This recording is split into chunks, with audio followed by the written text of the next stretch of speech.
Sunday. Tagal-tagal din tayo hindi nakita. At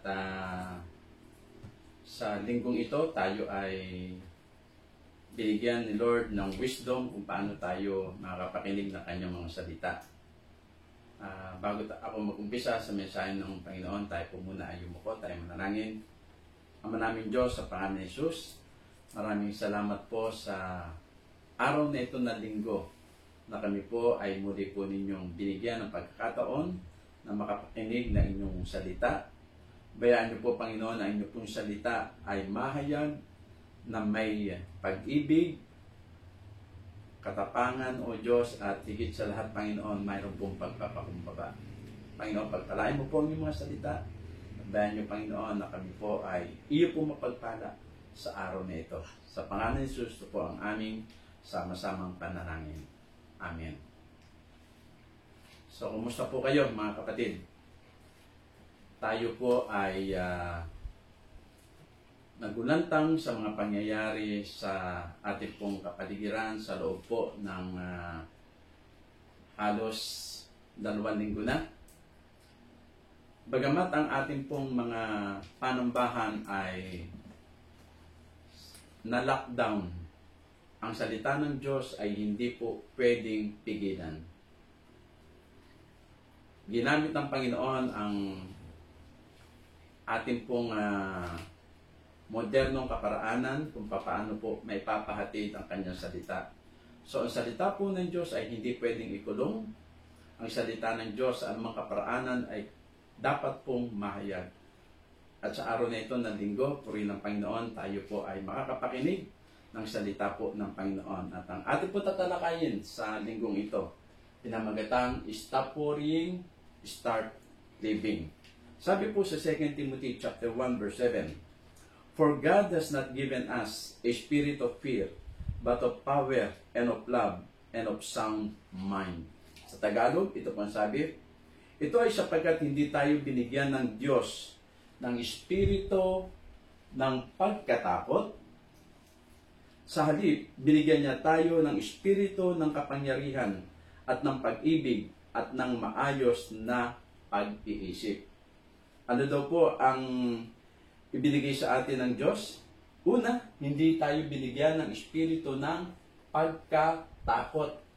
Sa halip, binigyan niya tayo ng espiritu ng kapangyarihan at ng pag-ibig at ng maayos na pag-isip. So ito pong tatlo ang ibinigay sa atin ng Diyos, hindi po pagkatakot, kundi espiritu ng kapangyarihan, pag-ibig at maayos na pag-iisip. Let us also open in Matthew chapter 6 verse 25 to 34. Very familiar po ang talatang ito na sinabi po ng Panginoong Hesus. Dahil dito, sinasabi ko sa inyo, huwag kayong mabalisa sa inyong buhay, kung ano ang inyong kakainin o iinumin o kung ano ang inyong daramtin. Hindi ba ang buhay ay higit pa sa pagkain at ang katawan ay higit pa sa damit? Tingnan ninyo ang mga ibon sa inyong papawid. Hindi sila naghahasik, ni gumagapas, ni nag-iipon sa mga bangan. Ngunit pinakakain sila ng inyong Ama na nasa langit. Hindi ba lalo kayong higit na mahalaga kaysa kanila? Sino sa inyo na sa pagkabalisa ay makapagdaragdag ng isang siko sa kanyang tangkad? Bakit kayo nababalisa patungkol sa damit? Masdan ninyo ang mga liryo sa parang kung paano sila lumalaki. Hindi sila gumagawa, ni humahabi man. Ngunit sinasabi ko sa inyo, kahit si Solomon sa lahat ng kanyang kalwalhatian ay hindi nakapaggaya katulad ng isa sa mga ito. Dinaramtan ng Diyos ang damo sa parang na ngayon ay buhay at bukas ay susunugin. Kung dinaramtan niya ang damo sa ganoong paraan, hindi ba niya kayo daramtan? Kayong maliliit ang pananampalataya? Kaya nga, huwag kayong mabalisa at inyong sasabihin, ano ang aming kakainin at ano ang aming iinumin at ano ang aming daramtin. Ang mga bagay na ito ay mahigpit na hinahangad ng mga hintil. Alam ng Diyos ng inyong Ama na nasa langit na kinakailangan ninyo ang lahat ng mga bagay na ito, ngunit hanapin muna ninyo ang paghahari ng Diyos at ng kanyang katuwiran, at ang lahat ng mga bagay na ito ay idaragdag sa inyo. Huwag nga kayong mabalisa patungkol sa kinabukasan, sapagkat ang kinabukasan ay mababalisa sa kanyang sarili, sapat na sa bawat araw ang kasamaan nito. So sabi nga po sa inyo kanina, tayo pong lahat ay nagulantang sa kaganapan sa ating pong kapaligiran at sa buong mundo. Dahil po dito sa napakaliit na mikrobyo na ito po ay lubhang mapanganib. At tayo po ay natuto ng maraming mga salita. Una natin natutunan ang salitang pandemic. So pamilyar po tayo sa salitang epidemic. Nang ibig sabihin ay umalat sa isang lugar ang isang sakit o karamdaman. Ngunit ang pandemic ay bago sa napakaraming mga tao. Ang salitang pandemic ay ibig sabihin pagkalit ng isang uri ng sakit sa halos buong mundo. So, kahit saan, sa balita, sa radyo, sa TV, lagi po natin narinig ang salitang pandemic. So, meron po tayong natutunan. So, dahil po dito sa pandemic na ito ay marami pong mga bansa ang nag-lockdown. Sa Pilipinas ay tinatawag po itong quarantine. So tayo po ay nakakulong sa sarili-sarili natin mga tahanan. Hindi po tayo pwede magbiyahe dahil dito po sa tinatawag na pandemic na ito. Now, tayo po ay nabubuhay sa isang tinatawag po nating strange time. Ngayon lang po natin naranasan sa tanang buhay ko. Ako po ay 62 years old na. Ngunit ngayon ko lang naranasan ang ganitong pangyayari. Yung iba po sa atin siguro ay 70, 80 years old. Kahit po yung mga umabot na po ng 100 taon, hindi po nila naranasan sa kanilang buhay ang ganitong pangyayari. Na sarado. Okay? Sarado ang mga eskwelahan, sarado ang mga opisina, sarado ang paborito mong fast food chain, sarado ang halos lahat ng negosyo, hindi ka pa makapag-travel. So, ngayon lamang po natin naranasan ito. Mga sporting events, kanselado. At pati po yata ang nalalapit na Olympic Games ay mukhang ititigil na. So, maging ang ating panambahan, mga assemblies, religious gathering, ay ipinatitigil na rin po. So, meron din po tayong natutunan pang ibang salita. Ano po ito? Social distancing. Okay? Ano po ba ang ibig sabihin ng social distancing? Ang ibig po sabihin nito, lumayo ka sa akin at lalayo ako sa iyo. Yun po ang social distancing. Okay? Now, at ang lahat ng ito ay dahil nga po doon sa tiny microbe na sinasabi nga po kanina ay masyadong contagious at napaka mapanganib. Lalo na po sa katulad po namin ng mga senior citizen na, kaya kami ay hindi po pinalalabas. Okay? Yung lamang kung pwede lumabas ay mga kabataan. So ito po ay napaka mapanganib. Since ako po ay pasok dito sa kategoryang ito, nasa akin po ang pag-iingat. Hugas kamay, lagay alcohol, painit sa araw, bawal lumabas. So yun po ang dapat natin ginagawa kung tayo po pasok sa kategoryang ito. So such is life for all of us right now. Hindi po natin alam kung anong mangyayari bukas. Pwedeng ito ay tumagal po ng 1 linggo, 1 buwan, o taon. So wala pong nakakaalam. At dahil po sa mga pangyayaring ito, marami po tayong makikita mga tao na parabang napapraning. Marami po ang nabubuhay sa takot. Marami ang ninenervyos. Marami po ang hindi na makapag-isip ng tama. So ngayon, titingnan po natin. Marami mga tao pa nagbo-worry sa kanilang kalusugan, sa mga mahal nila sa buhay, sa kanilang mga trabaho, sa pagkain na kanilang kakainin, anong aming kakainin bukas, anong kakainin namin sa susunod na araw. So maraming tao po ang nababalot ng takot sa kanilang mga buhay. Now, the question is, how should a Christian respond to these events? So, sa teksto na ating binasa, ang sabi po dito ay hindi tayo binigyan ng Panginoon ng espiritu ng pagkatakot. Ito po sinasabi sa 2 Timothy chapter 1 verse 7. Espiritu ng kapangyarihan, pag-ibig, at wastong pag-iisip ang ibinigay sa atin ng Panginoon. So, worry is unnecessary burden that God never intended for us to have. Ngayon, ano ba ang naidudulot ng takot sa ating buhay? So, tingnan po natin. Worry is irreverent. Ano po ang ibig sabihin ng irreverent? First, we need to establish some ground rules about worry, which need to be understood before we can look at how to overcome worry. Tingnan po muna natin, bago natin mapagtagumpayan kung ano ba ang tagumpay. So, the first rule is that worry is irreverent because it fails to recognize that God is working in this world. Ito daw po ay kawalan ng respeto o paggalang sa Diyos. Bakit po? Sapagkat hindi po natin nire-recognize na ang Diyos ang may control ng lahat ng bagay. So, the moment na tayo po ay nataranta, natakot, nangamba sa mga bagay-bagay, parang sinasabi po natin na hindi kontrolado ng Diyos ang nagaganap sa mundo o sa buong universe. So ito po ay irreverent. Ano po? Kawalan po ito ng pagtitiwala sa Diyos. God is in control. Tandaan po natin, ang Diyos pa rin ay nasa kanyang trono. Hindi po tayo nalilimutan ng Diyos. Okay? He has not forgotten us and placed us in exile somewhere. So God is at work. Patuloy pong gumagalaw ang Diyos. Hindi po natin alam po ano ang plano ng Diyos. Pero ang katotohanan po, ang Diyos ay gumagalaw po sa kanya pong trono. God is still on His throne and God is working for us. So, when we worry,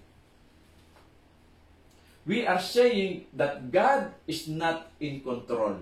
Ito po ang totoo. Kapag tayo po ay nangamba, natatakot, para na natin sinasabi, God is not in control.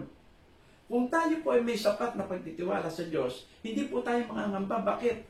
Alam mo na ang Diyos, walang bagay na nangyayari sa mundong ito na hindi sa kapahintulutan ng Diyos. It means that God is still in control. So, ikalawa, it is irresponsible. Okay? Irresponsible. Worry is irresponsible because it wastes our energy so that we don't have the energy we need for constructive and creative problem solving. Irresponsible daw po ito. Bakit? Hindi natin nagsasayang po tayo ng enerhiya para po makapag-isip ng wasto, makapag-desisyon ng tama dahil nababalot nga po tayo sa takot. Irresponsible because it wastes our energy. Kaya marami nga po ang wala nang ginawa maghapon kundi mag-isip na mag-isip na mag-isip. Kung saan sila kukuha ng kakainin, paano sila bukas, this is irresponsible. Okay? So, worry wears us out and burdens us so that we don't have what it takes to know how to overcome situations in our lives. So, hindi tuloy tayo makapag-isip ng tama. Ano po? Kung ano-ano ang ating ginagawa, sa halip na madinig natin ang tinig ng Diyos, hindi po natin madinig. Dahil ang nagigibabaw sa atin ay ang tinig ng dyablo, ang tinig ng kaaway. So, ano pong ginagawa natin? Sa halip na madinig natin ang tinig ng Panginoon, ang sinusunod po natin ay tinig ng kaaway. Ano sasabihin ng kaaway? Bumili ka ng alcohol. Pakyawin mo lahat yung nasa supermarket. Ano po ninyo yung aking nakatabi? Kami po ay magpunta sa SM. Abay, wala na po kaming inabot na alcohol. Yung katabi namin, makita ko, isang trolley, since wala ng alcohol, ang kinuha po niya ay Sonrox. Inubos niya yung Sonrox doon, inilagay niya lahat sa kanya pong trolley. Tingnan po niyo kung mag-isip ang tao. Ito po ba ay kanyang, siguro, ito po ay kanyang ipapaligo. Ano po? So, wala na po sa tamang pag-iisip. Yung iba, lahat ng dilata pinapakyaw. Okay? So, ang sinusunod po ay boses na po ng dyablo. Dito po sa binibilang ko ng bigas. Bumili po ako ng 20 kilo. So kinumusta ko po yung tindero na aking pong kakilala doon. Ang sabi po niya sa akin, Brad, alam mo ba, kanina meron pumakyaw 50 sakong bigas ang binili sa akin. So tinanong ko siya, siguro malaki ang pamilya niya. Kahit na 5 taon, hindi niya kayang ubusin yung 50 sako ng bigas. Kung kumukonsumo ka ang iyong pamilya na 1 sakong bigas, it will take 50 months bago niya maubos yung bigas na yun. Tingnan po nyo kung gaano napapraning ang tao. At sako-sako po yung mga taong bumili ng bigas. So dito po, it is irresponsible. Lahat ng ginagawang desisyon ay kawalan po ng tamang pag-iisip. Pansarili ang iniisip. Okay? So, ano po nyo, tignan po ninyo. Ang sabi dito ng Panginoon, huwag kang mag-alaala kung ano ang iyong kakainin. Ito po para, ang Panginoon po mismo ang nagsasalita. Huwag kang mag-alala sa iyong kakainin. Tignan po ninyo, I will challenge you. Pagkatapos po ng quarantine, ito po tinatawag nating lockdown, mas marami na po ang mataba kaysa payat. I challenge you. Okay? Ikatlo, this is irrelevant. Wala pong saysay. Okay? Kung ikaw ay mababalot ng takot, this is irrelevant. Worry is that it is irrelevant. Why? It cannot change anything. Subukan mo mag-alala. Ang sabi nga ng salita ng Panginoon, kaya mo bang dagdagan ang iyong height? Sabi ng Panginoon, madadagdagan mo ba ng 1 siko, po 1 siko, siguro 1 pulgada, ang iyong tangkad kung ikaw ay mag-aalala? Mapapaputi mo ba o mapapaitim mo ba ang iyong buhok sa iyong pag-aalala? Madadagdagan ko ba ang aking buhok kung ako ay mag-aalala? Ang sabi ng Panginoon, hindi. Kaya hindi mo madadagdagan. Hindi madadagdagan, hindi ma-improve ng pag-aalala ang mga bagay-bagay. It cannot change anything. Sabi nga po sa Matthew 6:27, which of you by worrying can add 1 cubit to his stature? Okay, now, ito po sabi ng mga expert. Okay. Experts have estimated that 40% of things we worry about will never even happen. 40% na ating kinatatakutan ay hindi mangyayari. Just imagine, 40%. So ano bang pinapangamba mo? Mamamatay ka sa COVID, sa virus na ito? Tandaan natin, 40% of things we worry about will never happen. Ikalawa, 30% of things we worry about are things from the past.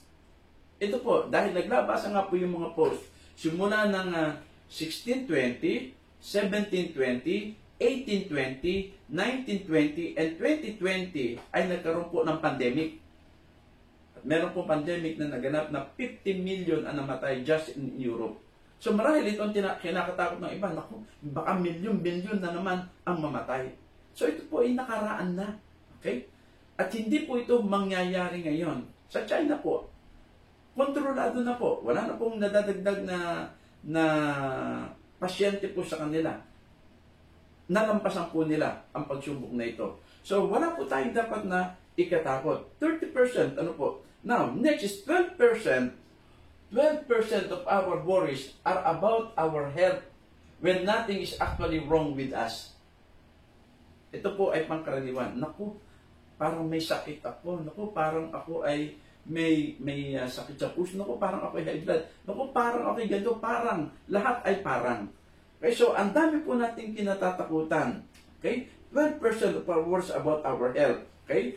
Actually, wala ka naman sakit.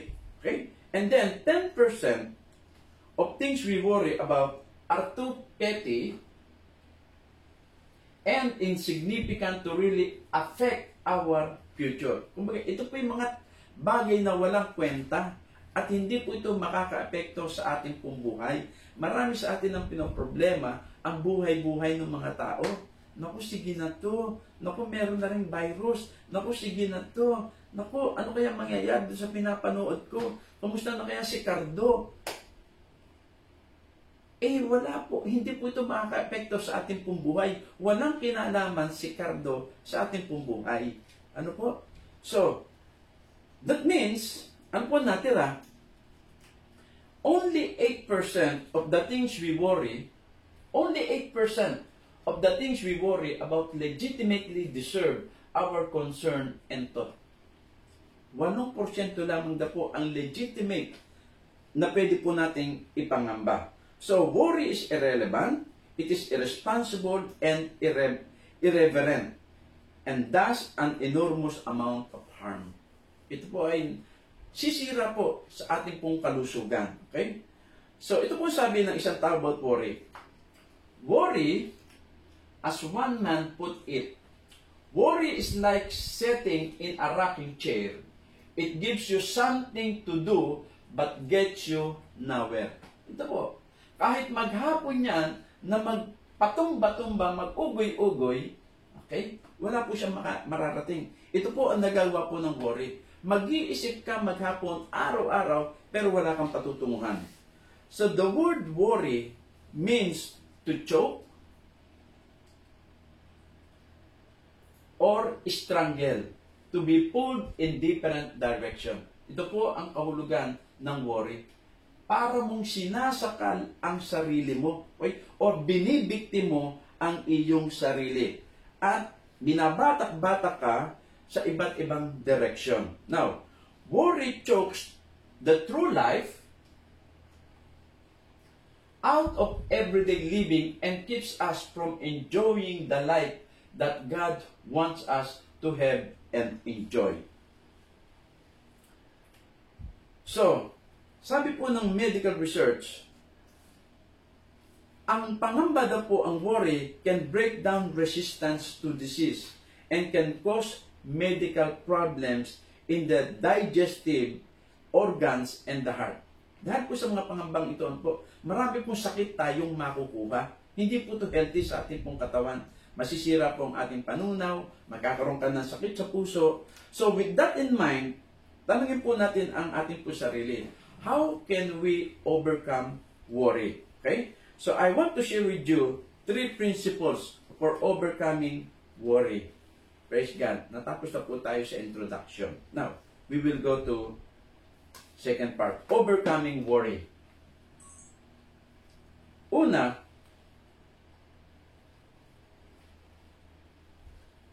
trust God with your everyday life.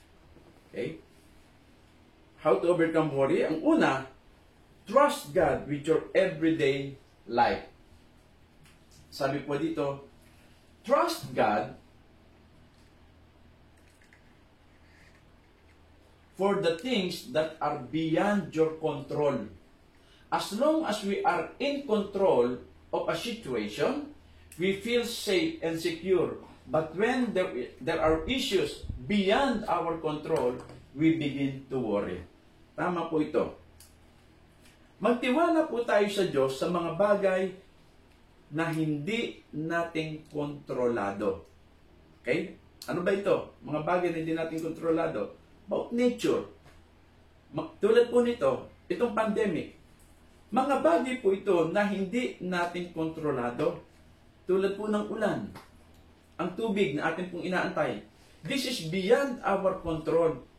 Only God knows and only God can do those things para po sa atin. So, hindi po tayo kinakailangan mag-alalo. So, maging kalmado po tayo mga kapatid. Ano po? Ano po nyo kung ano po ang dapat? Tayo po mga Kristiyano, tayo ang dapat pinakang kalmadong tao sa buong mundo. Tayo po mga Kristiyano.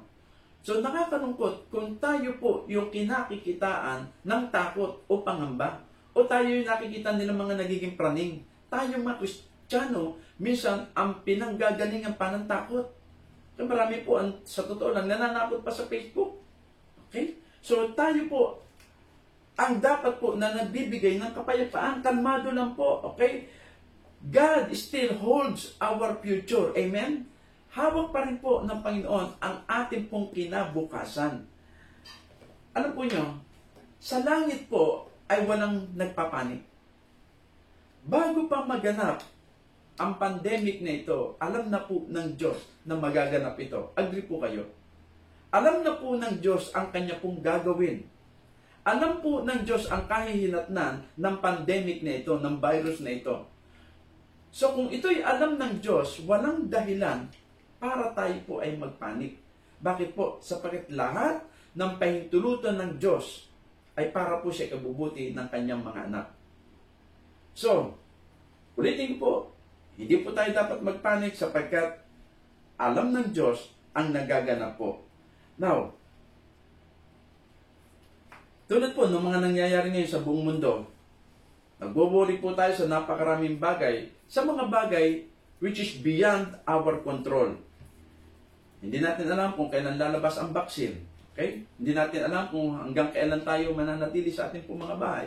Hindi natin alam kung kailan papasok sa trabaho ang ating pong mga anak, ang ating mga kaibigan.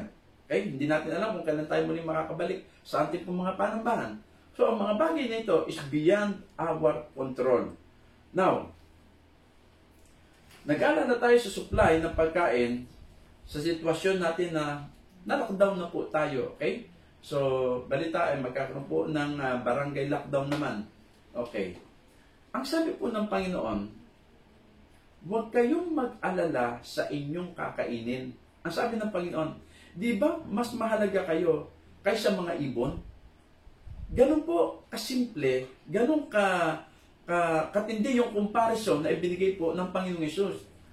Di ba mas mahalaga kayo kaysa mga ibon? And yet, ang sabi ng Panginoon, itong mga ibong ito ay hindi naghahanap buhay, ni hindi nag-iipon, and yet, pinapakain po sila ng Panginoon. Tayo pa na kanyang mga anak, tayo na binigyan niya ng kanyang bugtong na anak para mamatay sa krus ng Kalbaryo, ang hindi niya papakainin. Tingnan po natin, from the time of Noah, na sila po ay nasa loob po ng daong, for so many days, hindi po sila nakaranas ng gutom. Kapanahunan ni Abraham, kapanahunan po ni Isaac, ni Jacob, hanggang sa kapanahunan ni Moses, nakita po natin kung paano pinurubay ng Panginoon ang kanilang kakainin. Nandiyan po yung mana na bumabagsak mula sa langit. Kung wala na po talagang pagkain mabili, I believe that God can still provide that mana for us. Kaya pong paulanin ng Panginoon ng mana, tinapay, sa ating pong mga bakuran. So, nag-aalala tayo ng supply ng pagkain. Nag-aalala tayo sa napakaraming bagay. So, tanda po natin, mas mahalaga po tayo kaysa mga ibon. Now, people today want to control everything about their lives. But we can't because there will always be things that are beyond our control. Marami pong mga bagay ang hindi po natin kontrolado. Now, kung hindi natin kontrolado ang mga bagay-bagay na ito, do we have to worry? Or tayo ay magtiwala sa Diyos na alam ng Diyos ang kanyang ginagawa. And everything will work together for good. As sabi po sa Romans 8:28, for those who love Him, for those who are called according to His purpose. Ito daw po ay para sa ibubuti natin. Okay? Kahit na hindi maganda sa ating pong paningin, ang sabi ng Panginoon, God can turn it into good. Ngayon, paano makabubuti ang mga bagay nito tulad ng naganap po sa Taal, sa eruption? Ano yung kinabuti nito? Meron po akong nakita. Maraming mga tao ang natutong manalangin at kumilala sa tunay na Diyos. Marami ang lumapit sa Diyos. Marami doon sa ating mga natulungan ang lumapit sa Diyos. Natuto po sila na tumawag sa Diyos. At sa pagkakataong ito, napakarami pong tao sa buong mundo ang binabago po ng Diyos. Napakarami po. So, may mga bagay na hindi natin kontrolado, kaya ang tiwala ay dapat po sa Panginoon lamang. Okay? So, we need to be in control of the things that we have the ability to control. Ito po yan. But we need to trust God for the rest. Okay, ito po yan. Binigyan po tayo ng Panginoon ng wisdom sa mga pagganapang ito. Ano po dapat natin gawin? Gawin po natin yung mga bagay na pwede po natin gawin. Ngunit yung mga bagay na hindi natin pwedeng gawin, ipagkatiwala natin sa Panginoon. Ano po pwede natin gawin? Abay, sumunod po tayo sa ating pamahalaan. Pag sinabi pong quarantine, pag sinabi lockdown, stay lang po tayo sa bahay at wala pong mangyayari sa atin. Kaya ito po yung mga bagay na pwede po natin gawin. Mag-ista ka ng pagkain. Sapat na pagkain lamang po. Okay? So, huwag po tayo maging planning. Mag-ista ka ng sapat na pagkain para sa iyong pamilya. So, ito po yung mga bagay na meron po tayong control. Ngunit, magtiwala po tayo, sabi po dito, but we need to trust God for the rest. Okay. When we start to feel anxious, we need to avoid panic by giving our burden to God in prayer. Bilang mga tao, normal na tao, dumadating po yung pangamba sa ating pong buhay. Okay. Lahat po tayo nakakaranas ng mangamba.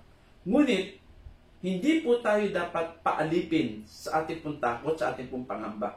Ibigay po natin sa Panginoon. Okay? Sa pamamagitan po ng Sa pamamagitan po ng ating pong pananalangin. Now, how can we trust God?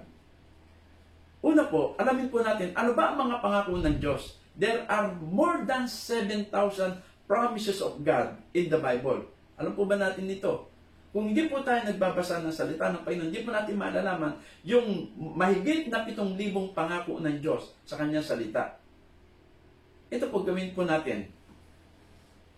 Binigyan tayo ng 30 days na bakasyon na ating pong Pangulo. Ito po encouragement ko sa inyo. Para doon sa mga hindi pa nakakapagbasa ng Biblia, hindi pa nila nababasa from Genesis to Revelation, this is the right time na mabasa mo ang buong Biblia. From Genesis to Revelation, araw-araw wala kang ginagawa. Sa halip na nagtitiktok ka, magbasa ka ng Biblia. Sa halip na kung ano-ano ang ginagawa mo, sa halip na nagko-computer games kayo, hindi po man nababasa ang buong Biblia, this is the right time to read the Bible. Ano po nyo na mabasa ko ang Biblia for the first time? Ako po ay nagkaroon ng sakit noon na chicken pox. So, na-quarantine ako sa loob ng kwarto for I think 5 days. Ano po yung ginawa ko? Doon sa loob ng 5 araw na yon, binasa ko from Genesis, natapos ko hanggang Revelation in just 5 days. Ito po, 30 days. And I believe na kaya-kaya po natin basahin ang buong Biblia in 30 days. Okay? Kung hindi po pa matapos, hiling po tayo ng extension sa ating pong Pangulo. So, ikalawa, so yun po ang una na dapat natin gawin. Ano po mga kapatid? Trust God with your everyday life. Ikalawa is to put God first in all things. Put God first in all things. Ilagay daw po natin ang Diyos sa lahat ng bagay. Ito yung principle number 2. Para ma-overcome natin ang worry. Sabi po ng Panginoon Jesus in Matthew 6:33, but seek first His kingdom and His righteousness. Ano daw po mangyayari? And all these things will be given to you as well. Ito po ang sikreto ng mga taong inuuna ang Diyos. Kung tama ang setting ng inyong priority, there is nothing to worry. Bakit po? Since nagtitiwala ka sa Diyos, inuna mo ang Diyos, nananampalataya ka, nananalig ka na lahat ng iyong pangangailangan ay ipagkakaloob ng Diyos. Amen? Pero kung hindi mo inuuna ang Diyos, you have the right to worry. Kung ang inuuna mo ay ang trabaho mo, kung ang inuuna mo ay ang sarili mo, at nawalan ka ng trabaho, wala kang sweldo, you have the right to worry. Pero kung ikaw ay nagtitiwala sa Diyos at inuuna mo ang kaharian ng Diyos, mga kapatid, there is nothing to worry. So, we need to get our priorities straight. God needs to be first. Ito po yung pagkakaayos. God needs to be first, family second, our church and career come after that. Hindi po sinasabi na hindi po mahalaga ang ating career, ang ating po mga trabaho. Mahalaga po yan. Ilagay po natin sa tamang prioridad. Kung ang inuuna po natin ay ang Diyos, hindi ka pababayaan ng Diyos. Pero kung ang Diyos ay hindi mo man lang pinapansin, niwala sa iyong listahan dito, kapatid, ulitin ko, you have the right to worry. Kung hindi mo inuuna ang Diyos. So, kung mali ang ating prioridad, mga kapatid, wala tayong aasahan dito. So, kinakailangan po mga kapatid, laging una ang Panginoon. Ang sabi po dito in Matthew 6:24, ang nagsalita po nito ay ang Panginoong Hesus. No one can serve two masters. Either he will hate the one and love the other, or he will be devoted to the one and despise the other. You cannot serve both God and money. Okay, now, ang sabi po ng Panginoong Hesus ay, hindi daw po tayo pwede makapaglingkod sa dalawang master. Okay? Bakit daw po? Mamahalin mo yung isa, at yung isa ay kamumuhian mo. So, nangangulugan ba nito no kaya ikaw ay nagtatrabaho, hindi mo na mahal ang Diyos? Hindi po yan ang ibig sabihin ng Panginoon. Kundi ang sinasabi ng Panginoon dito, sino ang iyong priority? Sino ang iyong master? So marami po mga tao dito sa mundo, kaya po nangyayari po ito. This is a wake-up call, mga kapatid. Okay? Maraming tao hindi na po kilala ang Diyos. Marami po mga tao ang hindi kilala ang Panginoong Hesus. Hindi nila alam na si Jesus, ang Panginoong Hesus, ay namatay sa krus ng Kalbaryo para sa ikaliligtas nila. Ano po ang kanyang pinagkakaabalahan? Ang magpayaman, magkamal ng napakaraming salapi. So sabi ng Panginoon, you cannot serve two masters. Mamahalin mo ang iyong salapi o mamahalin mo ang Diyos. So dalawa lamang po ang ating pagpipilian. Okay? So ang sabi ng Panginoon, we cannot serve two masters. So, if you worry, it is going to add anything to your life. Now, kung tayo daw po ay magkaalala, ito daw po ba ay makakadagdag sa iyong buhay? Ang sagot po dito ay no. Worry cannot add anything in our life. So, simple po, hindi kinakailangan tayo po ay mag-alala. Now, ikatlo, and lastly, take life as it comes one day at a time. Ito po yung third principle. For overcoming worry is to take life as it comes one day at a time, moment by moment. Worry, sabi dito, overcoming worry is to take life as it comes one day at a time, moment by moment. Okay. Now, sabi po ng Panginoon Jesus muli in Matthew 6:34, don't worry about tomorrow because tomorrow will worry about itself. Each day has enough trouble of its own. Advance po kasi tayo mag-isip. Iniisip natin, papaano bukas ang aming kakainin? Papaano na sa isang linggo, si Kapitan hindi pa kumikilos? Si Mayor hindi kumikilos. Okay. Ito po ang ating worry. Hindi man kumilos ang mga inaasahan mo, ang langit po ay kumikilos. Ang Panginoon ay kumikilos. Kung ang priority natin, babalikan po natin yung priority. Kung ang naging priority mo ay ang Panginoong Diyos, priority ka rin ng Panginoong Diyos. Tandaan po natin, take life as it comes one day at a time. Kapatid, wag daw muna natin isipin yung bukas. Yung bukas ay mag-aalala para sa kanyang sarili. Ang isipin natin yung ngayon. Bahala ang Panginoon bukas. So, wag mong i-advance masyado. Paano next month? Matagal pa yon. So, ang sabi na salita ng Panginoon, okay, each day has enough trouble of its own. Okay? So, bayaan mo po. Bayaan natin ang Panginoon ang magresolba sa ating pong mga pangailangan. Now, I believe in planning for the future, okay? In setting goals. But I don't believe in worrying about the future. Tama po, meron po tayong goals. Dapat po ay marunong din po tayo mag-ipon. Ay ginamit po ang Panginoon, okay? In Proverbs 30:25, ang sabi po ni Agor, ants are creatures of little strength, yet they store up their food in summer. So, ibig po sabihin, binigyan tayo ng Panginoon ng wisdom. Okay? Inhalintulad niya ang pag-ipon sa mga langgam, na napakaliit nga po nitong nilalang niya ito. Pero sabi dito, nag-i-store daw po ng pagkain. Mga kapatid po natin, dito po sa Kainta, Naalala po yung mensahe ko noon, I think that was January, na challenge ko kayo, learn to save. At least 10% of your income, isave ninyo. Bakit po sa mga ganitong pangyayari, kung meron po kayong nase-save, meron po kayong madudukot. And this is biblical. Ano po? Yung pong pagtitiwala sa Diyos ay naandun po, pero may mga praktikal na bagay na dapat po nating ginagawa. Ano po yan? Nag-try po ako. Ginawa ko po yun. Okay? Nag-save ako every week, nagsasave ako ng 500 pesos. At anong po nyo? True enough, nagamit po namin yun sa pagkakasakit po ni Sister Weng. Okay? Meron po akong nadukot. Yung pong aking sinasave na yun na 500 a week, nagamit po namin. So, let us also be ready to share. Sa ganitong pagkakataon, dapat po matuto po tayong magbahagi. To those who are less fortunate, ito po yung pagkakataon na tayo po ay magamit ng Panginoon. Share po natin. Lalo na po sa family of God. Meron kang alam na kapatid dyan na wala nang kakainin. Ikaw marahil yung anghel na ipadadala ng Panginoon para makatagpo ang pangailangan. O nung iyong kapitbahay, alam mo na medyo kinakapos, kapatid, this is the right time to share. Okay? Those who belong to the family of God, those who are needy, those who are less fortunate.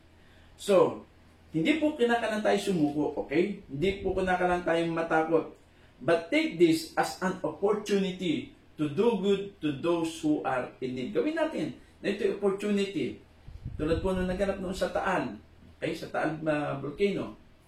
Lahat po tayo ay nagtulong-tulong. Marami po nakaraos po yung ating mga kapatid doon.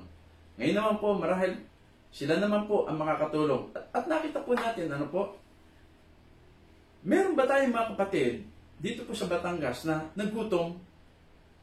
Actually, sumubra po ang kanilang mga damit sa pangyayaring ito. Okay? Dumagsya ang tulong sa kanila. So sa pagkakataong ito, makita po natin, uti-uti, dumadagsa po ang tulong.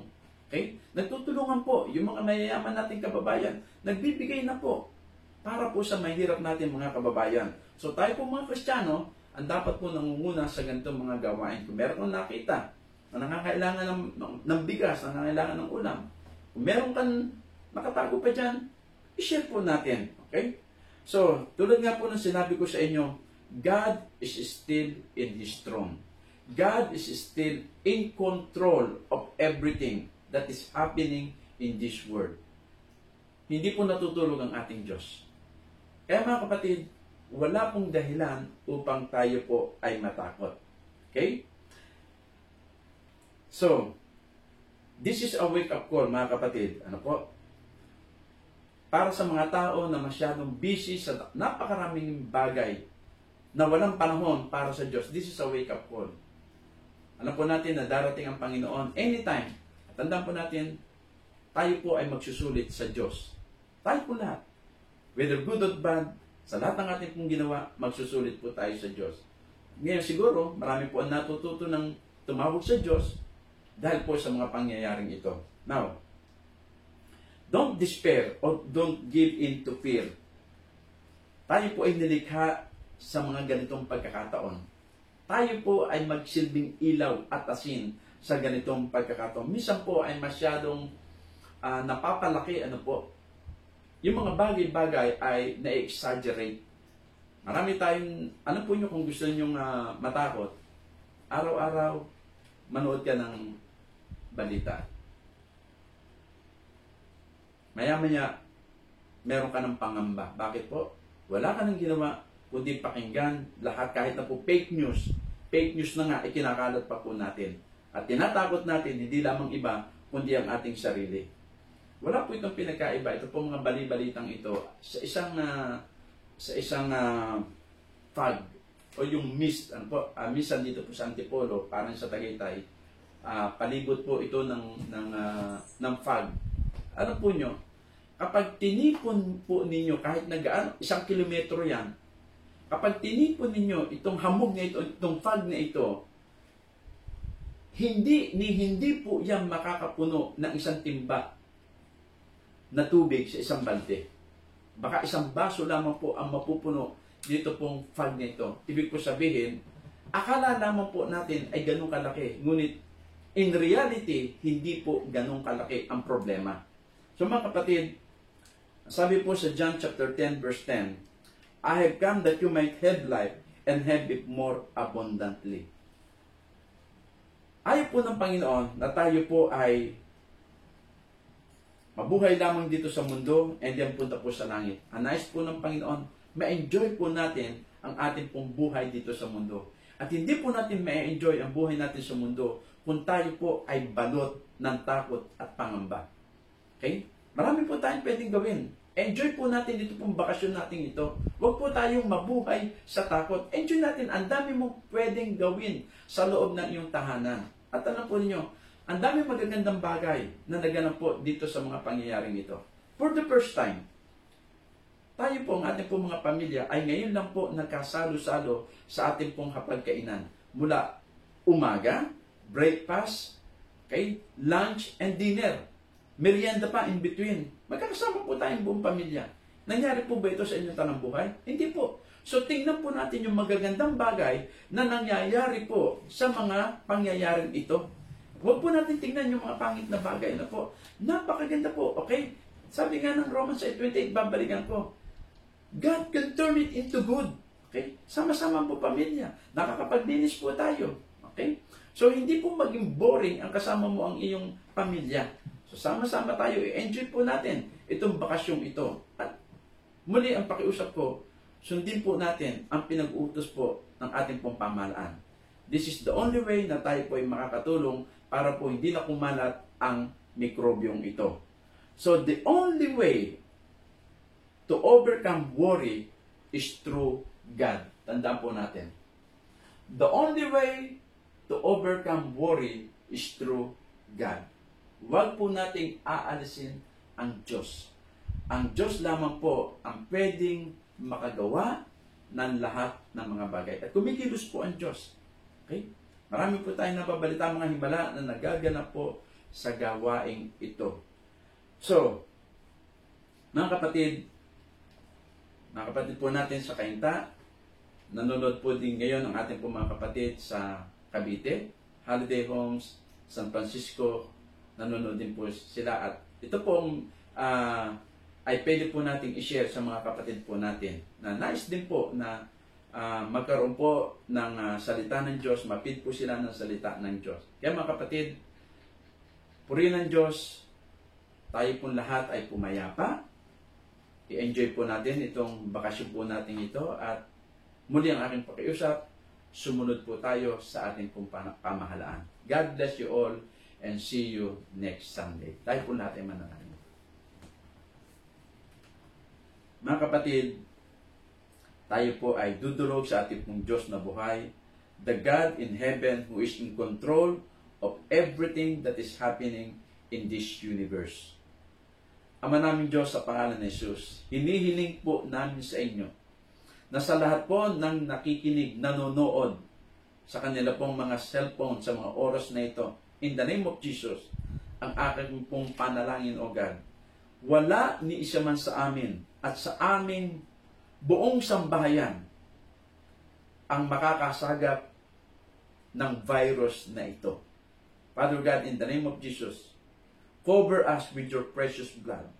For the blood of Jesus is thicker than any virus in this world. Lord God, bigyan niyo po kami ng kagalakan. Bigyan niyo po kami, Panginoon, ng katiwasayan. Bigyan niyo po kami, Panginoon, ng kahinahunan sa aming po mga puso. At hindi po kami, Panginoon, maapektuhan ng mga kaganapan sa aming pong kapaligiran. Lord, alam po namin na sa iyong itinakdang panahon, matatapos po ang mga bagay-bagay na ito. And everything will come back to normal. Lord, this is for your glory, O God. Alam po namin na mayroon ka pong ginagawa sa mundong ito. Lord, kinakatok mo po ang mga puso na wala pong relasyon sa iyo o nakakalimot sa iyo. Panginoon, salamat po. Kami po'y patuloy na magpupuri. Anuman ang maganap sa amin pong mga buhay, O God. Lord, mulit-muli po, pupurihin ka po namin. Pasasalamatan ka po namin, O God. Salamat po, Ama. We will give you back all the praises, all the glory. In Jesus' mighty name we pray. Amen. Amen and amen. God bless you all. See you next Sunday.